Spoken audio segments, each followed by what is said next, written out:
Hello everyone! Welcome sa ating little channel. Ayun, ang video natin ngayon ay tungkol sa ating adjustment of status. Ayun. Sa tuwing nagla-live tayo, napakadaming nagtatanong tungkol sa may trabaho ka na? May green card ka na? Kailan ka nag-apply? Bakit hanggang ngayon wala ka pang green card? So ngayon guys, masasagot na natin ang katanungang may green card ka na ba?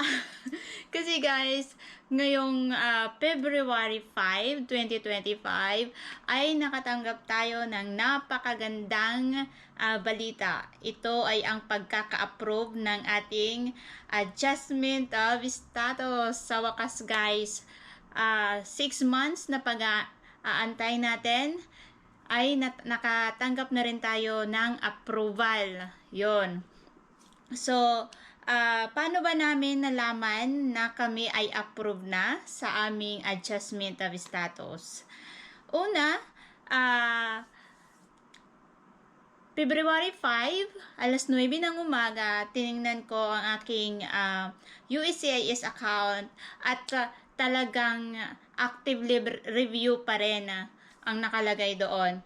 Then, mga alas 10 ng umaga, ay nakatanggap naman ang aking asawa ng email galing kay USCIS na nagsasabi na we have taken an action of your case. Yon. So, itong asawa ko ay binaliwala niya yon kasi akala niya wala lang yon. Kasi yun lang yung laman ng email, wala nang iba.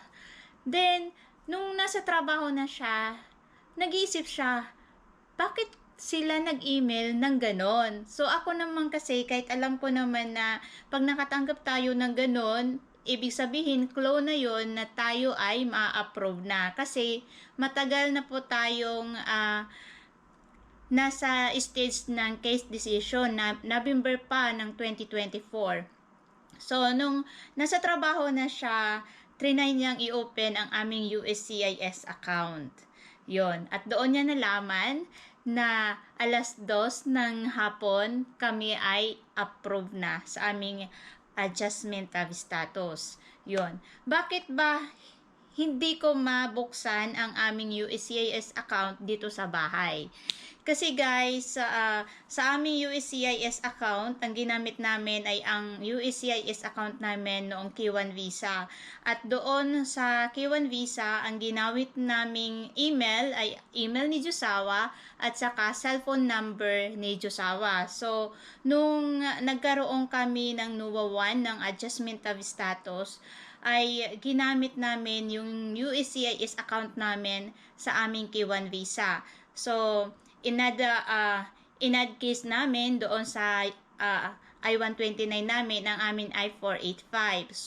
Kaya, nabubuksan lang yon pag nandito si Josawa or si Josawa ang nagbubukas kasi kahit alam ko yung email address ni Josawa, nagbibigay pa rin or nagsisend sila ng code kay asawa para mailagay ko naman doon at mabuksan ko totally ang aming account. Kaya, nung na-approve kami sa adjustment of status, ay si Josawa talaga ang unang nakaalam ng magandang balita. Bali, tinawagan lang niya ako. Akala ni Josawa, may isahan tayo.